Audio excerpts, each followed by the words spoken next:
Welcome into episode 8 of Ramie and Drew, and our first attempt at a live stream after the Bucks fall to the Nuggets 113-107 in Doc Rivers' debut in Denver against the defending champion Denver Nuggets. I am the Ramie half of Ramie and Drew. That other half that you hear that sounds like it's in a car, that's Drew. That's Drew Flaggy. He's on his way home from having burgers and beers while watching the Bucks. Is that what I'm to understand? Yeah, dude. I was at my favorite bar to just have some beers and watch the start of the Doc Rivers era. And I told you we're doing this live. I was like, we're gonna take our first crack at doing this live, and you were like, all right, I will do it from my car then. That was that.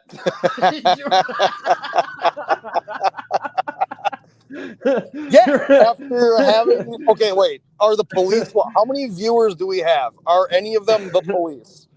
I don't know if any of them are the police. I'm just saying, like, you could have made sure you were like in I couldn't what in like you could have made sure that you were in like a good spot with like some good Wi-Fi, good video, good sound.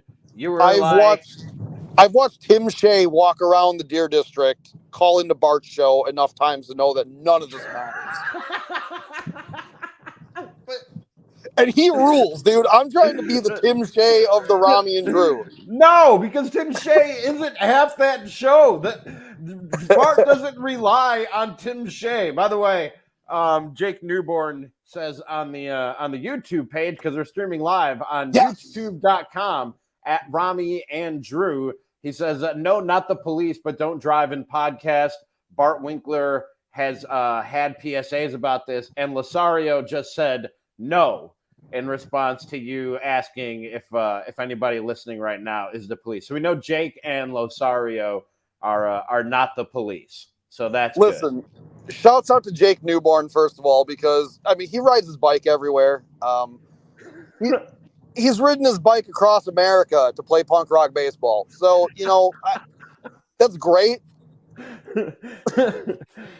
I've gone, Ramie, I've also decided I've gone from actually doing the thing where it's like, I'm going to offend all Packer fans. Now I'm doing personal attacks. Okay. You're just going to name people by name and personally attack them. People.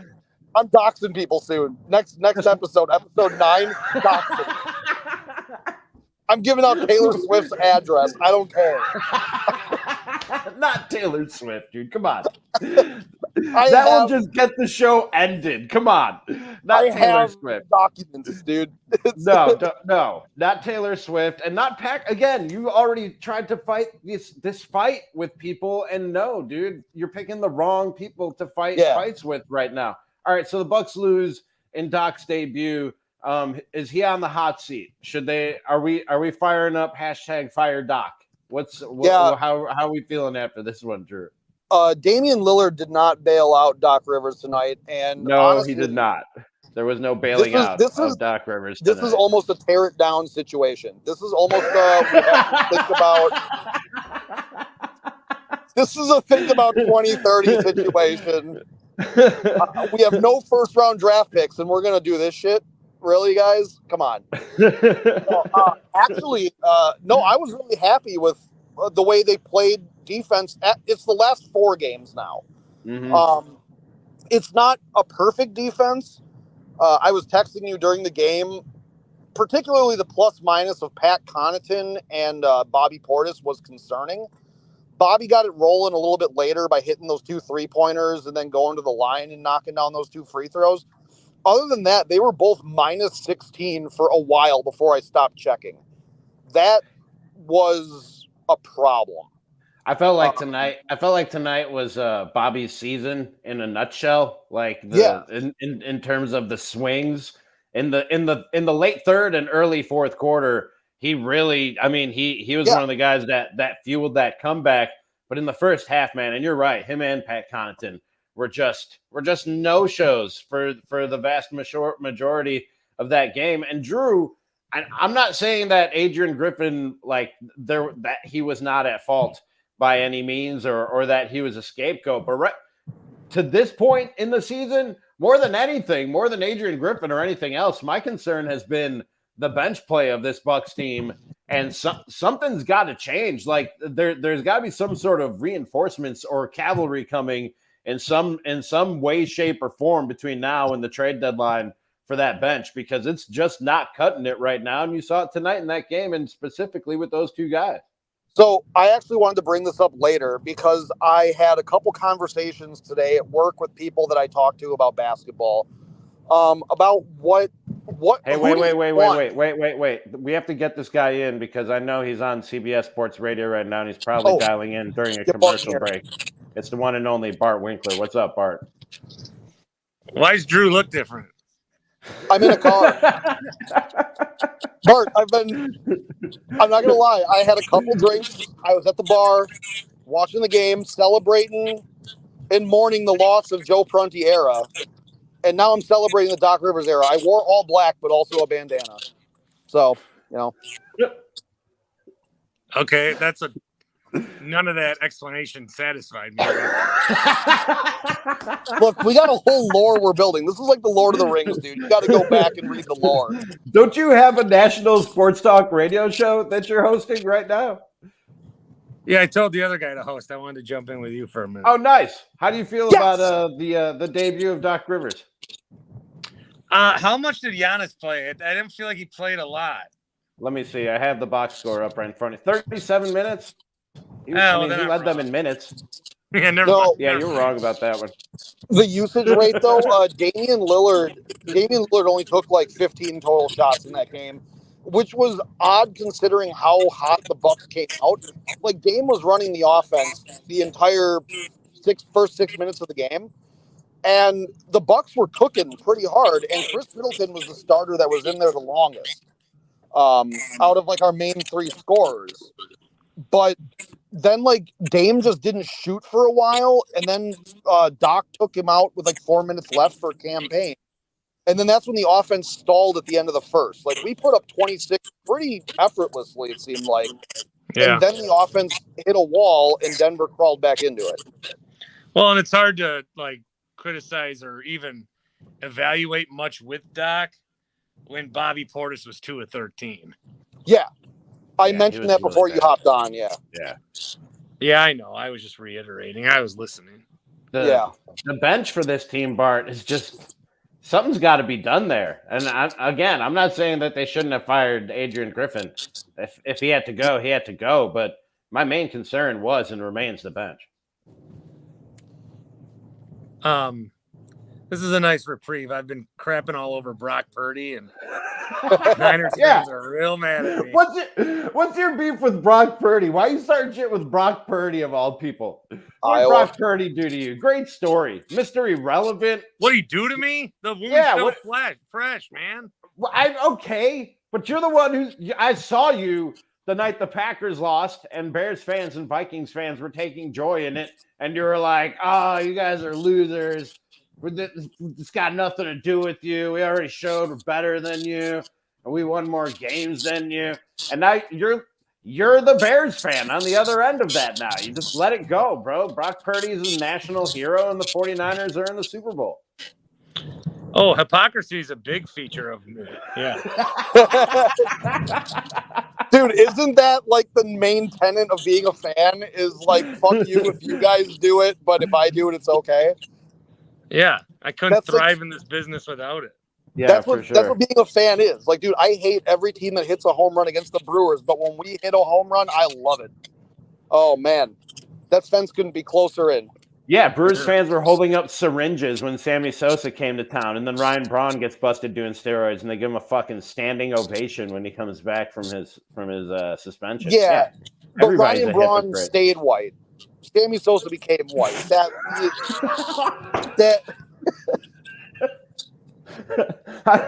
don't know if that makes a difference. Jerry says on YouTube, can't escape Winkler. Smiley face, winky face emoji. Is that a smile or a wink? That's a wink. Jerry, he came to our tailgate. I know Jerry. Because it was too hot. I know Jerry. Jerry's a good man. Oh yeah, dude. Jake says Jake's the number one commenter on the show so far. He's just being a Bartrarian. I like that. Have you used that, Bart? Because you should if you haven't. I like Bartrarian. That's really solid. I did use Bartalytics tonight, but not Bartrarian. What is a Bartalytic, honestly? Bartalytics is doing what the other team doesn't want you to do. Okay, good. Yeah. All right. So it's hypocrisy, but like in a metric form. That's fucking brilliant. It's measurable. It's measurable hypocrisy. Yeah. It's like the big dog Barco-meter at that point. Well, guys, I gotta leave. All right, Bart. National Have a good night at work, honey. Thank you for jumping in. Just wanted to be everywhere all the time because of my ego. Appreciate you, buddy. He just needs the attention. No, He just needs that attention. Thank you, Bart. Let's get in. Indifferent take. Jake wants to get in on the show. Sure, he sounds good. Jake, what you got? What's up, guys? Great to be on the show. You don't have a camera either, Jake. You're literally I'm right here. All I see is a black too? screen. All I see is a black screen, Jake. You got to turn your brightness up, Ramie. You trying to save battery or something? What's wrong with you? All right, go ahead. I'm here, baby. First off, Drew, turn your radio down. I remember my first beer. My radio's not even on. You're getting a lot of feedback, buddy. You do sound like the caller into a sports talk radio show with the feedback coming back through the speaker. But I'm sure it'll be fine. My radio's off. I know it's a technical thing, but we could hear. Never mind. Go ahead, Jake. No, Drew, I appreciate the effort tonight. You're making Tim Shea's effort look like Mamba mentality by comparison. So off to a good start. Ramie, I like that you got baseball Jordan behind you because I feel like Bucks Dame Lillard is the equivalent of like baseball Michael Jordan. So wow, that's cool. Wow, that is not okay. Listen, Dame is my favorite non-Bucks player ever, except besides Grant Hill, maybe. But this is not the Damian Lillard that I know and love. We got damaged goods, and I don't know if it's because he's just getting old and it happens to everybody, or to me it just looks like he really doesn't want to be here. And I mean, let's be honest. Break it down. We were probably his fourth choice. First it was Miami. Then it was Portland, please take me back. And then he opened it up to us in Brooklyn. So my guess is we were fourth. He was having visions of being a young millionaire, single, newly divorced in Miami. And now the reality of the shit show that is Milwaukee, Wisconsin in the winter is really set in. So maybe that's what it is. But if he doesn't want to be here, then find him somewhere that will take him, that'll give us something good. Because this is getting old. Like, be Damian Lillard or don't be on the team. And Chris Middleton, dude, same story. Turnovers, can't handle the ball, light pressure, $30 million man. What did he go? 1 for 5 in the second half? Just, I don't know. It's depressing, but, at this point, like it says in my username, I'm indifferent. And I think that the season was probably over the minute that they rolled into the season with Adrian Griffin as coach. Wow. Okay. Thanks, Jake. Appreciate you, dude. Love you guys. Love you back. This is what I missed, Drew. This is why I'm glad we're going live and we're letting viewers and listeners get in on the action, because this is the type of overreaction that I love and I miss. It's depressing. Drew and Dame Lillard is a shell of himself, and they got fleeced. Drew is wearing his Dame jersey right now. If you're listening to us later on Spotify. I love it, Drew, and it's fandom. You know what I mean? It's fandom. And by the way, Jerry says, is Drew using a flip phone? No, I'm using iPhone 14, man. My radio was off. Like, I turned it off in my car. I have a 2016 Nissan Rogue. Like, it was I was holding my phone closer than I normally would, so maybe because I was trying to make sure that I didn't have it too low. It was only when Bart was on and you were talking, it was feeding back for some reason. But it's better now. You're home. We can see you. We can see your beautiful face, and everything is fine now. But you were saying, so the Damian Lillard thing, I don't know if he hates being here. I don't think so. I think he was frustrated with the Adrian Griffin situation and where he fit in the offense. Tonight, I don't know if his shots were there because he didn't take a lot of shots. So it didn't seem like he wasn't forcing bad shots. But then the flip side, the Chris Middleton thing that Jake just brought up, Middleton also didn't shoot a lot in the second half. Not to bring up betting lines or anything like that, but he was like at 18 flat points when the game started, like what they thought he was going to be at. And he was on pace to blow that away early in the game. Cause he was 4 for 4 from the floor, or he was 2 for 2 from 3. And I think 2 for 2 from just inside the arc. And then he just didn't shoot anymore. I get that Doc is trying to, I figured tonight Doc Rivers in his first game against the defending champions was going to be a game that none of the young guys saw the floor. There was going to be no AJ Green. There was going to be no Marjan. There was going to be no Andre Jackson. He was going to lean on the vets for this entire game. But then with his rotations, it just seems like Dame was never in a position to take the lion's share of shots that you would like to see, because the last couple nights he was averaging about 21 shots. Like between the 2 Cleveland games and the game against New Orleans. I think he shot around 21 each, and I think he finished tonight with 15. Yeah. That's not counting the shot attempts that he got fouled on when he was shooting free throws. But he shot under what he shoots for free throws also tonight. Yeah, he just didn't seem like, just in the feel of the game. He only had, like you said, 13 shots tonight. He just didn't seem to be able to put his fingerprint on this game tonight. And Drew, I said it when they had a first-time head coach, and now even with a guy who's a veteran head coach and has a ring and everything else that Doc comes into the door with. You're talking about a lot of change here with this guy, man. New city, new teammates, new system, now another new system, new coach, now another new coach, divorce. There's a lot of change in this guy's life right now, and you're kidding yourself if you don't think that that's going to affect him in some way, shape, or form. I think it would affect anybody. He's not Superman. In the grander scheme of things tonight, though, what I saw, because the whole thing is Dame Lillard can't even be bothered on defense, was what I heard from Hoop Central and all that kind of stuff. That was untrue. Dame Lillard did get up there. He did try to contest quite a few shots, even at the rim in the paint. And he came away with, I don't think he got a block on it, but he definitely disrupted a shot at the rim from Jamal Murray. He had a couple poke from behind steals the other day. He's not as bad as what people are making him out to be. He's not an elite defender by any means. But again, we haven't, since firing Griffin, we haven't allowed 120 points yet. That says something, like that these players, they have the capability. And then the other thing, and I was just gonna bring that up real quick, Drew. But when it comes to, first, real quick on Damian Lillard, I'm still not too worried about him, and that they're going to get their money's worth in terms of what they gave up to get Damian Lillard, and he's going to live up to the expectations and the hype that came with him when he was traded to the Bucks. But yeah, when you talk about the defense, more nights than not, and I mean, the Nuggets are champions for a reason, and Marcus Johnson said this during the game. They were better than the Bucks defensively tonight, and they can pull that out consistently, and that's how you win championships.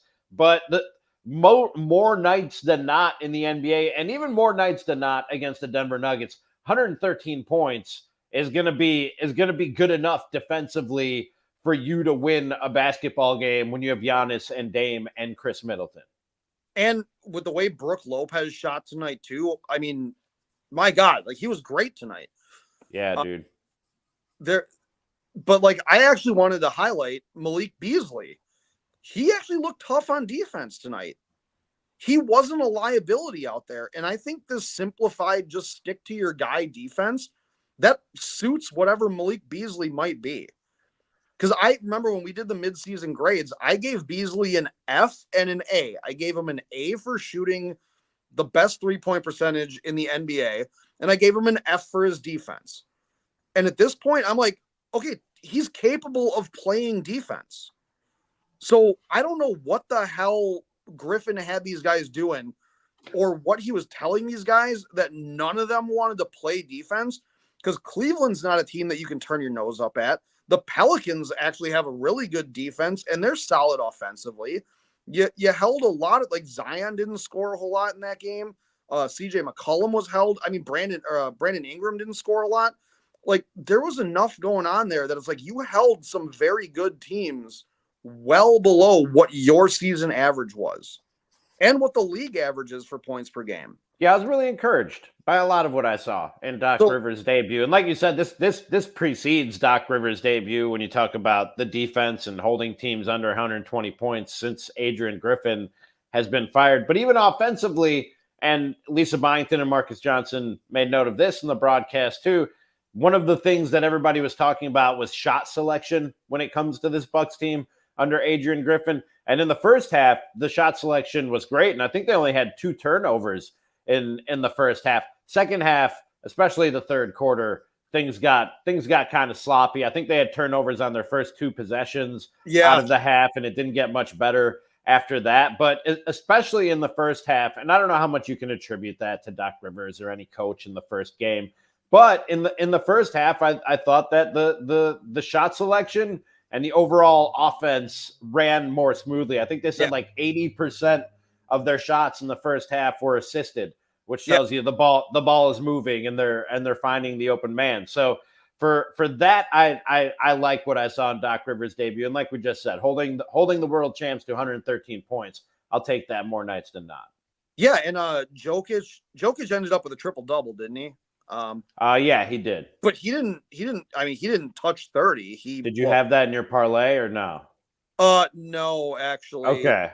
I busted. Actually, I took the lower on Luka, and that's what fucked me tonight, because I was like, Luka against Orlando, he ain't scoring 38 points. And then he was looking good for 3 quarters and then went off. And then, fucking Dallas, there we go. Now Luka magic. I didn't believe it. I'm like, dude, how many times is Luka going to score 40 fucking points in a game? What? Like, my fault. I don't know. Like 3 out of every 6, I'm guessing. I don't know. He's going to score 40 points a lot of nights. What do you mean? I took Giannis's line at 49.5 points, rebounds, assists. Also, I don't think he hit that either. Let's get an IMQ 1265. What's up, IMQ? What's up, guys? I'm Q. I see that. Yeah. I'm like the opposite take that Jake had. I'm really encouraged by tonight. It felt like the pressure was off.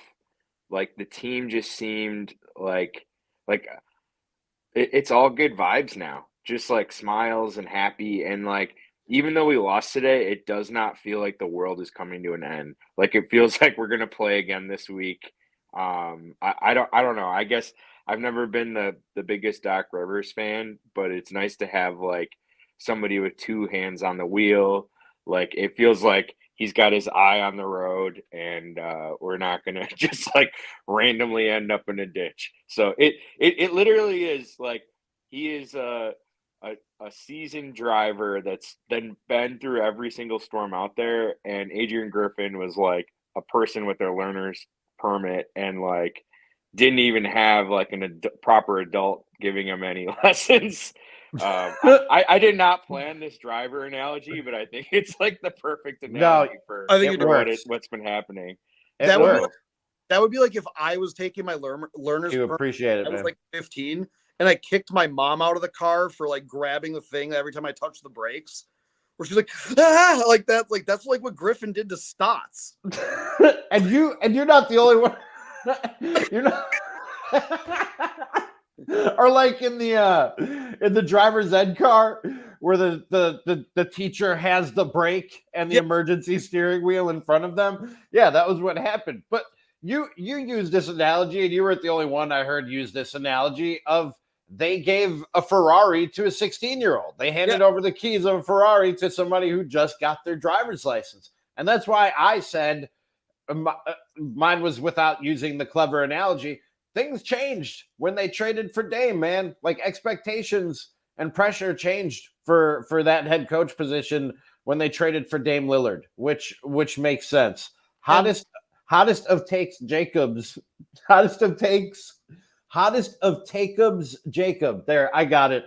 Says, can we discuss Middleton's tragic Johnson handle, yet we still allow him to handle the ball late in the game? Yeah, here, let me take this one. Please do.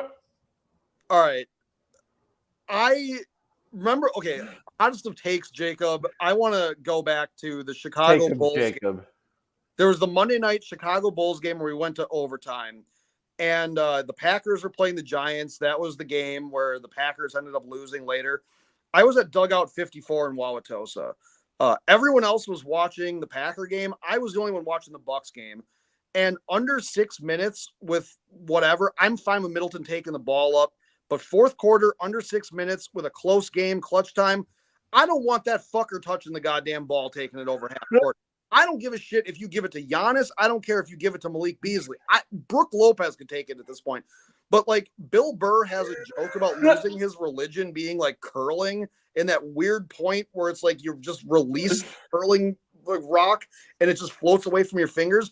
Every time Middleton turns his back on a defender at half court, you just see that ball leaving his fingertips, and it drives me fucking insane. I didn't notice it until I didn't notice how consistently that happens until you pointed it out. And now whenever he does it, I'm like, oh, here it comes. And it's almost 100%, man. I get pissed off when he does it when it's a close game. I get the transition tonight where it got real sloppy for like those 4 straight possessions where no one could make a basket, like coming out of the third and everyone was passing the ball. Giannis threw a ball into 3 guys. But like Middleton needs to fucking chill sometimes. Like he's got to like get that ball to somebody else. There are points where I'm like, if I had the controller in my hand and I could hit the select button and call a timeout, I would do it when he touches the ball. Because it's like, you got to not do this. Like, just get all to a point guard and let's get into a half court offense. Not everything has to be a transition game. I know we want to get out and run more now that Griffin's not here and they want to play more loose and more free. But you can't go back into when Charles Barkley was also saying we're the dumbest team in the NBA. Yeah. Like you got to find this middle ground of like playing smart and playing conservative. And you got to also find this like when we can run. Because maybe it's just not there in transition. And those guys, especially Middleton tonight, was throwing the ball around when he had a fantastic first half. I'm really happy with Chris Middleton's first half. And then it turned into dumb shit. And that was hard to watch. Also, I want to say this, Ramie. When I was at the bar, I couldn't hear the TVs because Freeway showed up. And everybody knows Freeway in Milwaukee. All right. Freeway was there? Yeah, he walked in and I heard him before I saw him. And that's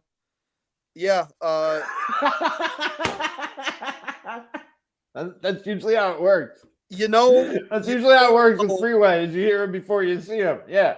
Ramie, you know how every free throw either won us or lost us a championship? Yeah.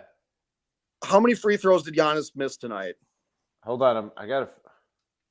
Because I heard damn it as many times as Giannis missed a free throw. Yeah. And then as many times a player on the Denver Nuggets. Are you asking me for real? Do you want me to check the box score? He was 6 for 11, so my man says he missed 5 of them. So I heard 5 damn it's over and over again.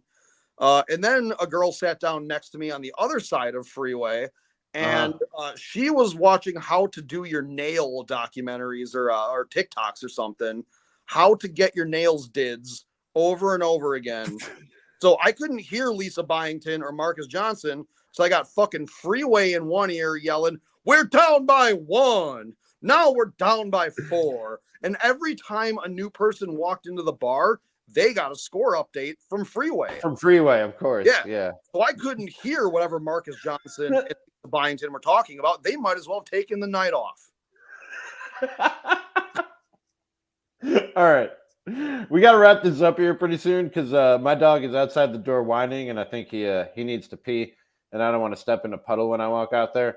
But I did want to somebody asked on the, I want to give him credit, on the YouTube page, how we feel about DeJounte Murray. And Drew, I think you and I talked about this off the air, but I don't think we talked about it on the air. It was Daniel who says thoughts on going after DeJounte Murray.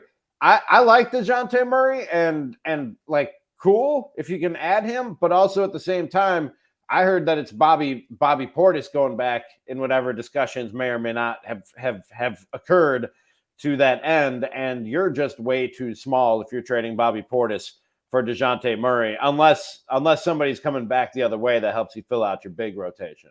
So I think if you did DeJounte Murray, you're going for bigs on the buyout market. You're going to look at like Bismack Biyombo, just on a buyout, or you're going to look at PJ Tucker when that shoe drops, because PJ Tucker is going to be out of the Clippers. Like there's already the rumors that Clippers are trying to work on something with the Washington Wizards. And actually, I brought this up when I was faceless in my car about the trade deadline, because it is approaching. And I was going to ask you, who would you want, Ramie? Who would actually improve this? Because yes, Alex Caruso is a player thrown out there multiple times. Like, oh, the Bucks need a perimeter defender. Go get Alex Caruso. Oh, the Bucks should go get Bruce Brown. Oh, DeJounte Murray is like that backup guard guy that we're always looking at. Mm-hmm. Right now, Utah's coming back down to earth. They're 24-24. So it's like, are you going to sit here and look at Jordan Clarkson again like we've done before? Are you going to look at Colin Sexton? Are you going to go look at some backup kind of guard thing? Because when you look at Doc Rivers' wish list, what he wanted, like, or when he was saying changes to be made, he said we need a backup guard. Like, we need a guard off the bench. I don't think he's sold on Cameron Payne. I think that's why Cam Payne got minutes in the first quarter. I don't think that this Dame Lillard not playing the entire first and third, I don't know that this necessarily lasts, or this isn't like a game-to-game thing. I do think that he wants to see what Cameron Payne actually brings to the table here. And there's a guy that I always throw out there every single year when the Bucks are looking to upgrade their guards at the trade deadline. And you might laugh at me. You might be like, dude, I don't know. He might be washed. He might be this. He might be that.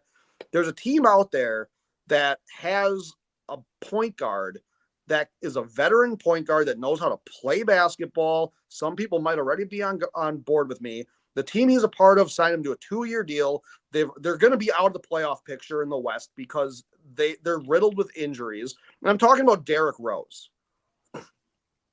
Is there a way that you find Derrick Rose? Would anybody be opposed to Derrick Rose here as a backup point guard to Damian Lillard? And in late game situations, Damian Lillard and Derrick Rose potentially being out there together to both. Yeah, I wouldn't have a problem with that. He's one of my favorite players that's ever put on a basketball uniform. Derrick Rose was never a guy, because I always want to do the Chicago hate thing. He was never a guy that I was sold on when he was with the Bulls, and with the MVPs, I would poo-poo him on that kind of stuff. But when he went to Detroit and then the Knicks and then Detroit again, he really reinvented his career after the knee injuries. He really learned how to play within himself. He did absolutely reinvent himself. And he's the kind of guy that I always look at the trade deadline and go, that would be a nice player to have. Another issue that I have with the Bucks bench when we talked about productivity and Bobby Portis, tonight Bobby Portis rebounded the shit out of the ball, and that was great. There's a lot of nights that Bobby Portis isn't rebounding the ball at all. If the offense doesn't go, sometimes the rebounding also isn't there. He just decides, I quit on both ends of the floor. A rebounding guy that you could go get maybe, because the Bulls are unloading. Take a look. Take a look. You're right there. All right. Yeah, just going over. I was gonna say a guy you go look at would be Andre Drummond. I tried to play around with the NBA trade simulator thing and like what it would take to get Drummond or what it would take to get Derrick Rose. You're looking at Bobby, Pat, Payne, and you're also looking at probably Marjan. You could do a 4-team trade. I don't know how conventional a 4-teamer is. But like John Horst, if he wants it, he's going to get it done. Everyone talks about, like I said, DeJounte. Yeah, he's already shown that. Yeah. An upgrade, because right now, like I said, I looked up in the third quarter what Pat Connaughton was at coming off the bench, and he was -16. And I looked it up not because of the 3-pointers he hit. I looked it up because he looked clueless on defense. Like he was, I was picking on Malik Beasley a couple of weeks ago because Chris Middleton had to shove him in the direction of a guy he was supposed to be defending. But the problem is Malik Beasley stuck with his guys tonight. Pat Connaughton looked confused like Beasley did. The weight of Griffin or whatever you want to call it was lifted off of every player on defense. And then fucking Pat Connaughton, the guy, one of the 5 or 6 players that's been here since we won the championship, he looked confused. Yeah, it's tough watching Pat, dude. You texted me that he might be the worst player in the NBA right now during the game, but I wouldn't go quite that far. I don't know if he's even the worst player on the roster because Thanasis and Robin Lopez are there just to sort of watch. But he's the move that Thanasis put on him. I'm sorry. Did you see that move that Thanasis? That was not a travel. All the little behind the back spinneroonies. Yeah, Thanasis has the sauce, dude. All right. Thanasis has the sauce, and it's tzatziki. Dude. Hey. We got Golden Euros. We got Oakland Euros. Dude, we got it all out. Okay. I'm a fan of the Euro stand right up the street from me Euro here. Great, too. The Euro stand is so good. We're doxing on the next episode. Ramie lives by Euro stand now. Look what you did. And by the way, if any of these Euro places want to sponsor the Ramie and Drew show, we're here. We will take your money or free food if you just want to feed us. Do you know the story about the guy like Shia LaBeouf? Like, when, is this a long story? No, but Shia LaBeouf, like, he did this thing where he was like, if you guys can figure out where I am or whatever, it's like I'll give you guys like money or something like that. Oh yeah, I do know this story. Yeah. Some like internet autistic dudes decided they're like, oh yeah, I can figure out by the jet streams of like the airplane to triangulate based on like airport where you're, and they found Shia LaBeouf like he was wearing a dildo. It was so it's like they're being like, oh, like it's like or Euro stand. Wink. It's like you are gonna know based on your shitty attic internet where you are. It's not an attic. They're gonna know. Jake Newborn's It's not an attic. This is a Cape Cod style home where the roof's in the upstairs. Yes, I looked that up. If I told people Freeway was at the bar, that narrows it down to most Wauwatosa bars. Yeah, that is true. That is true. Based on how long it took me to get home, depending on how many red lights they think I may have hit, and if they heard the Pettit Center, they're going to know where I live in West Dallas now. For sure. They can pinpoint it to it. And you just told them West Dallas. They couldn't have known it was West Dallas unless you said West Dallas. They would have known. Stupid. Wauwatosa is the size of Rhode Island, dude. You can walk everywhere. No, they're coming to get you, dude. They're coming to get you. They're going to dock you. I can only invite 2 guests in the summer to go to my pool at my condo complex. So only cans of alcohol, no glass. We'll party in July. I'll keep my shirt on. Huh? Ew. What are you hiding? Dude, are you reinventing the fat kid in the swimming pool thing where you're going to wear a shirt? Like, we don't want to see like a white, like we don't want to see like a white shirt with like shades of pink and hair underneath it. So then when not a lot of hair. Honestly, not that hairy. Not that hairy for an Arab. Not that hairy at all for an Arab, especially from the waist up. Waist down, I'm a Yeti. From the waist up, not a lot of hair going on. What? Are you like the goat guy from the Disney Hercules movie? He just got like a hairy bottom. I'm like a centaur. All right. That's enough. That's enough talking about my body on the Ramie and Drew show. I think our first crack at going live was a successful one, Drew. We had a drop in from Bart Winkler. We had a lot of interaction from the people. We could see you and hear you for most of the show, and the Bucks lost. But I would say some positive signs in game one. of the Doc Rivers era. If you're just tuning in now and you're like, oh my God, I missed the whole thing, it'll be up shortly. Please follow, subscribe, watch, like, listen, rate, review, do all the stuff. Sponsor us that we need you to do to help grow this thing. We're on Spotify, we're on YouTube, and we're almost on Apple. I'm working on it. And we'll be there momentarily for all you Apple podcast listeners. And Ramie, the other thing I want to say too, for all the people listening tonight, Yes. bonus content, because I couldn't hear the Bucks game, I can tell you guys 5 simple ways to make your nails pop for a budget. So, because that's what the girl's TikTok was telling me. That'll be on Drew's TikTok later this evening. Drew. But we'll if you guys want to know how to make your nails pop for under $5, let me know. Let him know. Hit him up at Drew is on fire on Twitter. Drew, I appreciate you, dude, and I will talk to you again tomorrow, my friend. Yeah, dude. There's Drew Flaggy. This is Ramie and Drew. We'll talk to you next time.